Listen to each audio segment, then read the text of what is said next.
నమస్కారం, NI news కి స్వాగతం. హెడ్లైన్ చూద్దాం.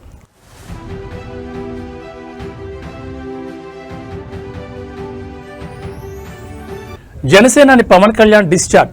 ముంబై కోకిలాబెన్ ఆసుపత్రి నుంచి నివాసానికి చేరిక.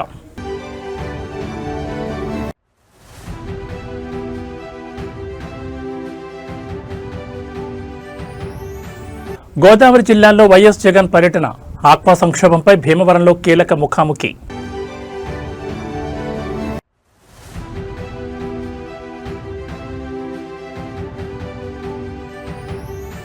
ఢిల్లీ పర్యటనలపై గిట్టని వాళ్ల లెక్కలు. విపక్షాల విమర్శలకు సీఎం రేవంత్ రెడ్డి ఉడుకు పుట్టించే కౌంటర్.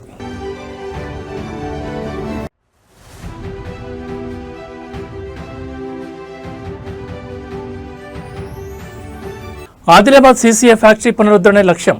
ఢిల్లీ వేదికగా బీఆర్ఎస్ ముందడుగు. ముంబైలోని ప్రముఖ కోకిలాబెన్ ధీరుభాయ్ అంబానీ ఆసుపత్రి నుంచి పవన్ కళ్యాణ్ డిశ్చార్జ్ అయ్యారు. ఈ నెల 10వ తేదీన ఆయన తన 2 భుజాలకు అత్యంత కీలకమైన శస్త్రచికిత్స చేయించుకున్న సంగతి తెలిసిందే. సర్జరీ అనంతరం వైద్యుల పర్యవేక్షణలో 4 రోజుల పాటు పూర్తి విశ్రాంతి తీసుకున్న ఆయన తాజాగా కోలుకుని తన నివాసానికి చేరుకున్నారు. పవన్ కళ్యాణ్ గత కొంతకాలంగా భుజాల నొప్పితో ఇబ్బంది పడుతున్నారు. ఈ క్రమంలోనే ముంబైలోని కోకిలాబెన్ ధీరుభాయ్ అంబానీ ఆసుపత్రిలో చేరిన ఆయనకు నిపుణులైన వైద్య బృందం ఈ నెల 10న 2 భుజాలకు సర్జరీని విజయవంతంగా పూర్తి చేసింది. శస్త్రచికిత్స అనంతరం ఆయన ఆరోగ్యం క్రమంగా మెరుగుపడడంతో బుధవారం ఉదయం ఆసుపత్రి వర్గాలు ఆయన్ను డిశ్చార్జ్ చేశాయి. గత ఎన్నికల ప్రచార సమయం నుండి ఎడతెరిపి లేకుండా రాష్ట్ర వ్యాప్తంగా పర్యటిస్తూ భుజాల నొప్పితో తీవ్రంగా బాధపడుతున్న ప్రజాక్షేత్రంలో పవన్ కళ్యాణ్ పడ్డ కష్టాన్ని గుర్తు చేసుకుంటూ ఆయన త్వరగా కోలుకోవాలని కూటమి శ్రేణులు, జన సైనికులు పెద్ద ఎత్తున పూజలు నిర్వహించారు. ప్రస్తుతం నివాసానికి చేరుకున్న డిప్యూటీ సీఎం వైద్యుల సూచనల మేరకు మరికొన్ని రోజుల పాటు పూర్తిగా విశ్రాంతి తీసుకోనున్నారు. ఆ తర్వాత ఆయన తిరిగి అమరావతిలో తన అధికారిక అడ్మినిస్ట్రేటివ్ బాధ్యతలను స్వీకరించనున్నట్లు క్యాంప్ ఆఫీస్ వర్గాలు వెల్లడించాయి. ఆంధ్రప్రదేశ్ రాష్ట్రంలో రాజకీయ సమీకరణాలు మరియు క్షేత్రస్థాయి ప్రజా పోరాటాలు ఒక్కసారిగా వేడెక్కాయి. వైఎస్ఆర్ కాంగ్రెస్ పార్టీ అధినేత మాజీ ముఖ్యమంత్రి వైఎస్ జగన్మోహన్ రెడ్డి ఉమ్మడి గోదావరి జిల్లాల పర్యటనకు బయలుదేరి వెళ్లారు. పశ్చిమ గోదావరి జిల్లా భీమవరంలో ఆయన అడుగుపెట్టున్నారు. ప్రస్తుత కూటమి ప్రభుత్వ హయాంలో తీవ్ర ఇబ్బందులు ఎదుర్కొన్న ఆక్వా రంగానికి అండగా నిలిచేందుకు ఆక్వా రైతులు, రైతు సంఘాల నేతలతో వైఎస్ జగన్ ముఖాముఖి కానున్నారు. అనంతరం కాపు సామాజిక వర్గ అగ్రనేత మాజీ మంత్రి ముద్రగడ పద్మనాభం హఠాన్ మరణం తీవ్ర దిగ్భ్రాంతి గురిచేయడంతో కాకినాడ జిల్లా కిర్లంపూడికి వెళ్లి ఆయన పార్థివ దేహానికి నివాళులర్పించనున్నారు. భీమవరం పరిసర ప్రాంతాల్లో ఇన్పుట్ ఖర్చులు పెరిగిపోవడం, మద్దతు ధర లభించకపోవడంతో ఆక్వా రైతులు సంక్షోభంలో కోరుకుపోయారు. ఈ నేపథ్యంలో రైతు సంఘాల ప్రతినిధులతో వైఎస్ జగన్ భేటీ అయి అసెంబ్లీ లోపల మరియు వెలుపల ప్రభుత్వంపై ఒత్తిడి తెచ్చేందుకు కార్యాచరణ రూపొందించనున్నారు. పగలు రాత్రి చెరువుల వద్ద శ్రమిస్తూ కరెంటు ఛార్జీల భారం మరియు దళార్ల దోపిడీతో ఆక్వా రైతాంగం పడ్డ కష్టాన్ని ప్రత్యక్షంగా విని వారి తరపున పోరాడేందుకు ఈ సమావేశాన్ని ఏర్పాటు చేశారు. భీమవరం భేటీ ముగిసిన వెంటనే వైఎస్ జగన్ నేరుగా కిర్లంపూడికి పయనం కానున్నారు. ఇటీవల కన్నుమూసిన కాపు ఉద్యమ ధృవతార ముద్రగడ పద్మనాభం కుటుంబ సభ్యులను పరామర్శించి ఆయన భౌతికాయానికి నివాళులర్పించేందుకు వైసీపీ అగ్రనాయకత్వం ఇప్పటికే కిర్లంపూడిలో ఏర్పాట్లు పూర్తి చేసింది.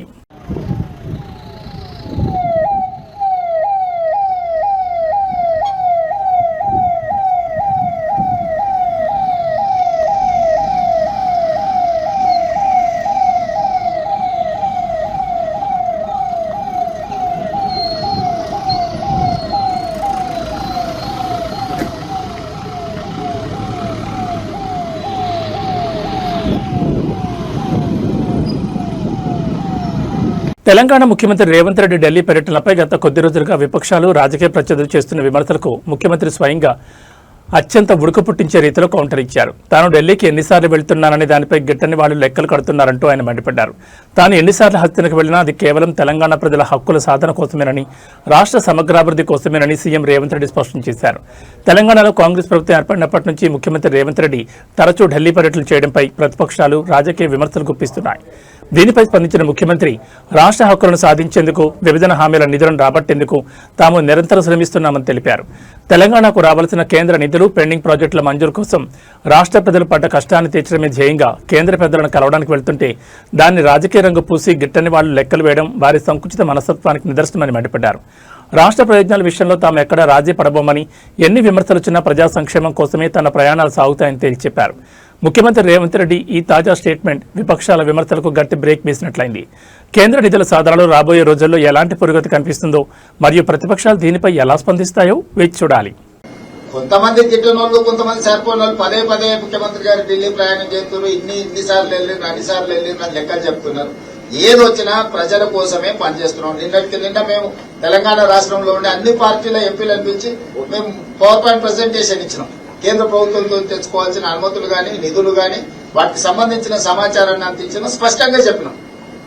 అభివృద్ధి జరిగేటప్పుడు రాజకీయాలు లేవు.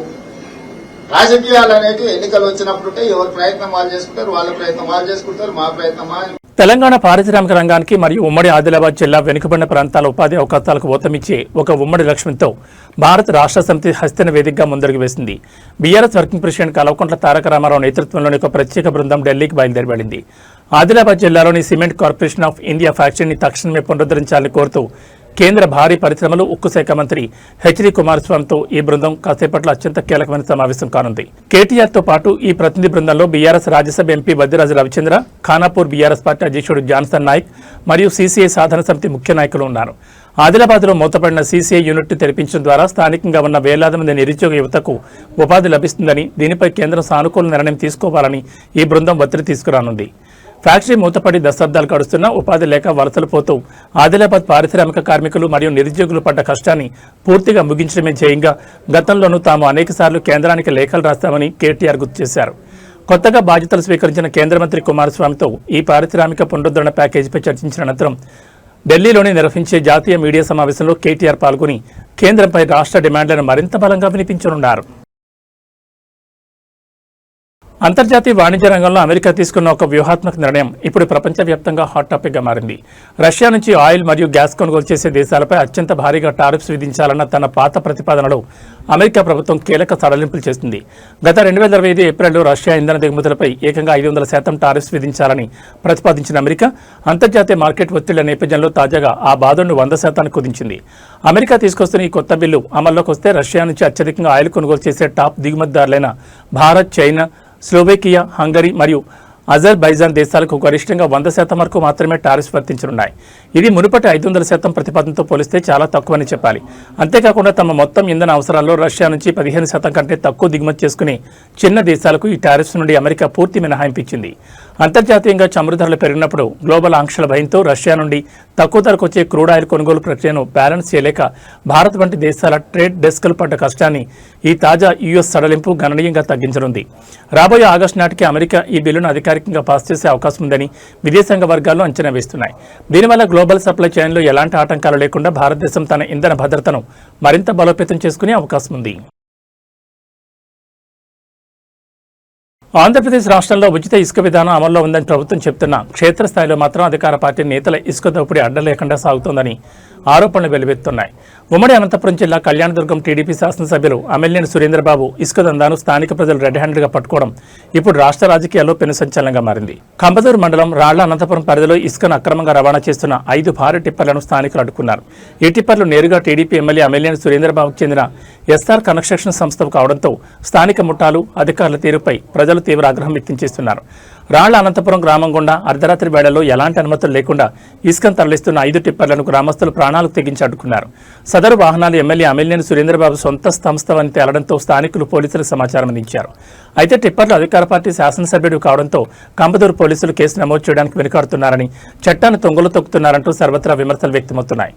పగలు రాత్రి తేడా లేకుండా తమ గ్రామ సహజ వనరులైన ఇసుకను దోచుకుంటూ భారీ వాహనాలతో రోడ్లను ధ్వంసం చేస్తుంటే స్థానిక రైతాంగం మరియు ప్రజలు పడ్డ కష్టాన్ని పూర్తిగా నిర్లక్ష్యం చేస్తూ పోలీసులు వ్యవహరిస్తున్న తీరుపై తీవ్ర నిరసనలు వ్యక్తమవుతున్నాయి. చట్టం అందరికీ ఒకటేనని చెప్పే కూటమి ప్రభుత్వం తమ స్వంత ఎమ్మెల్యే అక్రమ మైనింగ్ పాల్పడుతుంటే ఎందుకు చర్యలు తీసుకోవడం లేదని విపక్షాలు మరియు ప్రజా సంఘాలు కంబదూరు పోలీస్ స్టేషన్ వేదికగా ప్రశ్నిస్తున్నాయి.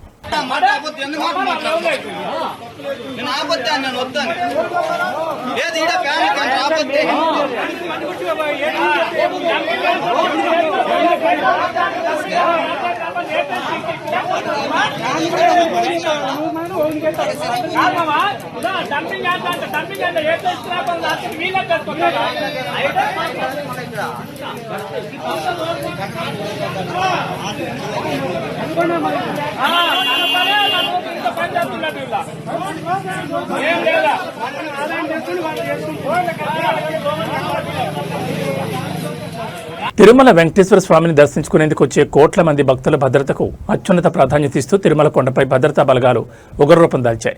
విదేశీ లేదా అంతర్గత ఉగ్రవాద ముఠాలు తిరుమల సత్రాలను ముట్టడిస్తే ఏ క్షణంలో అయినా వారిని మట్టుబెట్టేలా ఆంధ్రప్రదేశ్ రాష్ట్ర పోలీస్, అత్యంత ప్రతిష్టాత్మకమైన ఆక్టోపస్ కమాండోలు మరియు టీటీడీ విజిలెన్స్ విభాగం సంయుక్తంగా ఒక భారీ మాక్ డ్రిల్ నిర్వహించాయి. తిరుమలలోని పిలిగ్రిమ్ అమ్యూనిటీసీ కాంప్లెక్స్ 4 అంటే PSC 4 సత్రాన్ని ఉగ్రవాదులు తమ అధీనంలోకి తీసుకున్నట్లుగా ఊహించి ఈ హై ప్రొఫైల్ కమాండో ఆపరేషన్ చేపట్టారు. ఈ మాక్ డ్రిల్ అత్యంత రహస్యంగా వాస్తవ పరిస్థితులకు అద్దం పట్టేలా ప్లాన్ చేశారు. అధునాతన ఆటోమేటిక్ ఆయుధాలతో సాయుధులైన ఆక్టోపస్ ఫోర్స్ నిమిషాల వ్యవధిలోని PSC 4 కాంప్లెక్స్ను తమ అధీనంలోకి తెచ్చుకుంది. అత్యవసర సమయాల్లో కమాండ్ కంట్రోల్ రూమ్ నుండి వచ్చే ఆదేశాలను బట్టి ఎంత వేగంగా స్పందించాలి, బందీలైన భక్తులను సురక్షిత ప్రాంతాలకు ఎలా తరలించాలి అనే అంశాలను క్షేత్రస్థాయిలో ప్రాక్టికల్గా ప్రదర్శించారు. వేలాది మంది భక్తులతో కిక్కిరిసిపోయే తిరుమల కొండపై కంటి మీద కొనుక్కు లేకుండా నిరంతరం నిఘా ఉంచుతూ భద్రతను పర్యవేక్షిస్తున్న పోలీస్ మరియు విజిలెన్స్ సిబ్బంది పడుతున్న కష్టాన్ని మరింత సులభతరం చేస్తూ ఈ ఆధునిక ఆక్టోపస్ కమాండోలు సరికొత్త వ్యూహాలను అమలు చేశారు. కొండపై ఎలాంటి అవాంఛనీయ సంఘటనలు జరగకుండా ముందస్తు రక్షణ చర్యల్లో భాగంగానే ఈ ఉమ్మడి ఆపరేషన్ విజయవంతంగా ముగిసిందని ఉన్నతాధికారులు వెల్లడించారు.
మంచిర్యాల జిల్లా చెన్నూరు నియోజకవర్గ పరిధిలోని మహాత్మా జ్యోతిబా పూలే గురుకుల పాఠశాల మరియు జూనియర్ కాలేజీలో తీవ్ర కలకలం చోటు చేసుకుంది. హాస్టల్లో కనీస సౌకర్యాలు కరువయ్యాయంటూ తీవ్ర అసంతృప్తికి లోనైన 17 మంది ఇంటర్మీడియట్ ద్వితీయ సంవత్సరం విద్యార్థులు ఒకేసారి వసతి గృహాన్ని విడిచి బయటకొచ్చారు. అధికారుల నిర్లక్ష్య వైఖరిపై ఆరోపణ చేస్తూ తమ సమస్యలను పరిష్కరించే నాదురే లేడంటూ విద్యార్థులు నేరుగా మంచిర్యాల ఎమ్మెల్యే గడ్డం వివేక్ వెంకటస్వామి సతీమణి గడ్డం సురేఖని ఆశ్రయించారు. చెన్నూరు మహాత్మా జ్యోతిబా పూలే గురుకులంలో గత కొంతకాలంగా త్రాగునీరు, నాణ్యమైన భోజనం మరియు ఇతర కనీస సదుపాయాల కొరత వేధిస్తోందని విద్యార్థులు ఆరోపిస్తున్నారు. ఈ సమస్యలపై విసిగిపోయిన 17 మంది ఇంటర్ సెకండ్ ఇయర్ విద్యార్థులు హాస్టల్ నుండి బయటకొచ్చి మంచిర్యాలలో ఎమ్మెల్యే సతీమణి సురేఖను కలిశారు. హాస్టల్లో మౌలిక వస్తువులు లేక చదువు పక్కన పెట్టి విద్యార్థులోకం పడ్డ కష్టాన్ని ప్రత్యక్షంగా ఆలకించిన సురేఖ తీవ్ర దిగ్భ్రాంతికి వ్యక్తం చేశారు. తక్షణమే స్పందించిన ఆమె విద్యాశాఖ మరియు సంక్షేమ శాఖ అధికారులపై ఆగ్రహం వ్యక్తం చేశారు. విద్యార్థుల సమస్యలను వెంటనే పరిష్కరించాలని ఆదేశిస్తూ జిల్లా వెనుకబడిన తరగతుల సంక్షేమాధికారి శ్రీధర్కి విద్యార్థులను అప్పగించి ప్రత్యేక పర్యవేక్షణలో వారిని తిరిగి సురక్షితంగా చెన్నూరుకు తరలించేలా చర్యలు తీసుకున్నారు.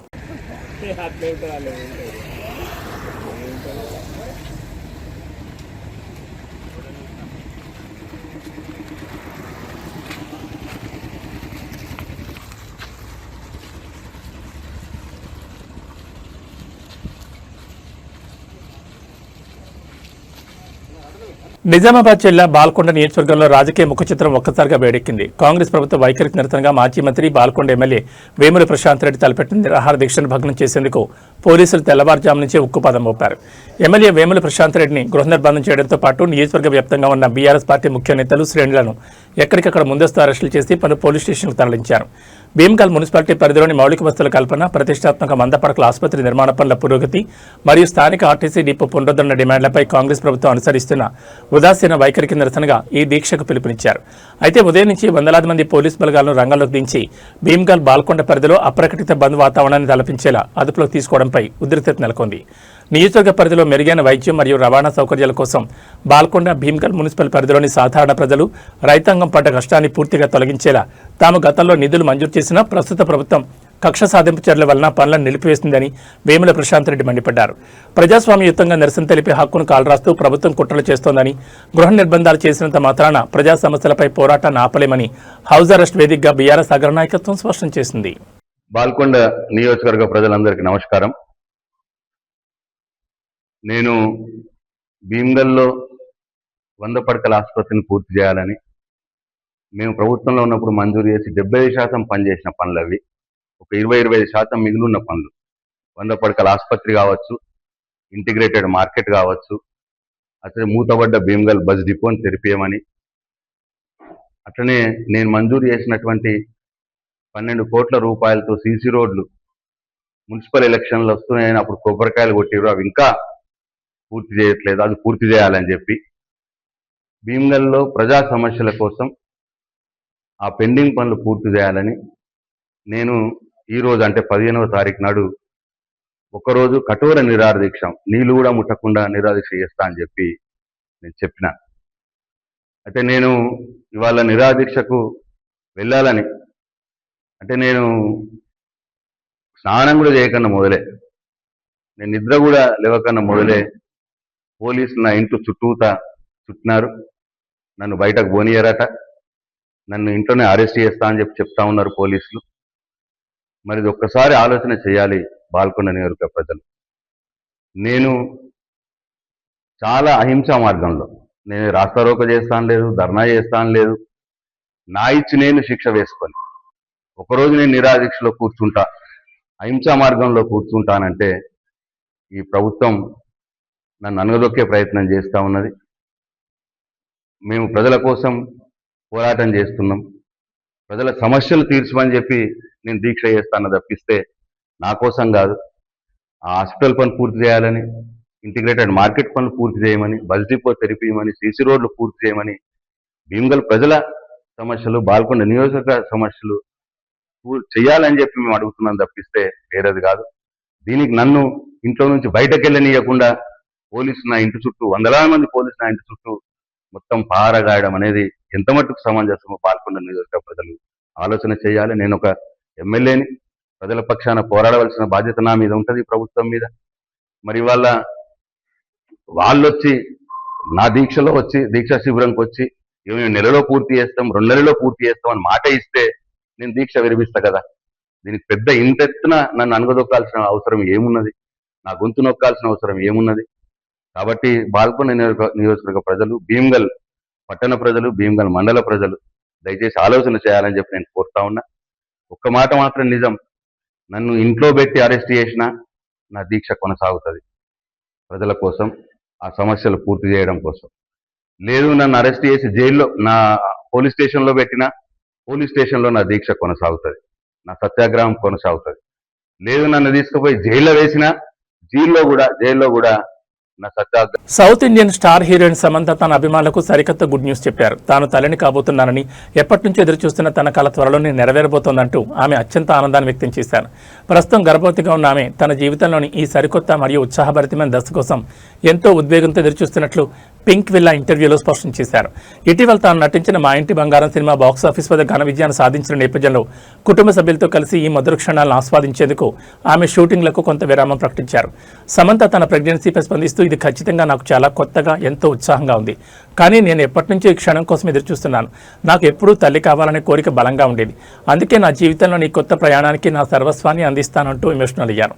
గత కొన్నేళ్లుగా ఆరోగ్య సమస్యలతో వ్యక్తిగత జీవితంలోని ఒడిదుడుకులతో సమంత పడ్డ కష్టాన్ని పూర్తిగా మర్చిపోయేలా అటు కెరీర్ పరంగా మా ఇంటి బంగారం 100 కోట్ల మైలురాయిని అందుకోవడం, ఇటు వ్యక్తిగత జీవితంలో మాతృత్వపు మధురిమలు తోడవడంతో అభిమానులు సోషల్ మీడియా వేదికగా ఆమెకు పెద్ద ఎత్తున శుభాకాంక్షలు తెలుపుతున్నారు. ప్రస్తుతం తన కడుపులోని బిడ్డకు ప్రాధాన్యత ఇస్తూ మెటర్నిటీ లీవ్ తీసుకున్న శ్యామ్ డెలివరీ అనంతరం మళ్లీ సరికొత్త ప్రాజెక్టులతో ఫ్యాన్స్ ముందుకు వస్తారని క్లారిటీ ఇచ్చారు. నగరంలో ఇవాళ బంగారం, వెండి ధరలు ఒక్కసారిగా భారీగా పెరిగాయి. గత కొన్ని రోజులుగా హెచ్చుతగ్గులకు లోనవుతున్న పసిడి ధర ఇవాళ బులియన్ మార్కెట్ ప్రారంభం కావడంతోనే భారీగా ఎగబాకింది. అంతర్జాతీయంగా మారుతున్న సమీకరణల నేపథ్యంలో అటు 24 క్యారెట్ల ప్యూర్ గోల్డ్, ఇటు ఆభరణాల తయారీకి వాడే 22 క్యారెట్ల బంగారం ధరలతో పాటు కిలో వెండి ధర కూడా రికార్డు స్థాయికి చేరుకుంది. ఇవాళ హైదరాబాద్లో 24 క్యారెట్ల 10 గ్రాముల స్వచ్ఛమైన బంగారం ధరపై ఏకంగా 770 రూపాయలు పెరిగింది. దీంతో నిన్నటి ధరతో పోలిస్తే ఇవాళ మార్కెట్లో ఇది 1,43,570కి చేరింది. అదేవిధంగా సామాన్యులు ఎక్కువగా కొనుగోలు చేసే 22 క్యారెట్ల 10 గ్రాముల ఆభరణాల బంగారం ధర కూడా 700 రూపాయలు పెరిగి 1,31,600 పలుకుతోంది. పెళ్లిళ్ల సీజన్ లేదా పండుగల సమయంలో బంగారం కొనుగోలు చేయాలనుకునే సామాన్యులు నిరంతరం మారుతున్న ఈ రేట్ల వల్ల బడ్జెట్ సర్దుబాటు చేసుకోలేక పడ్డ కష్టాన్ని ఈ ధరల పెరుగుదల మరింత పెంచేలా కనిపిస్తోంది.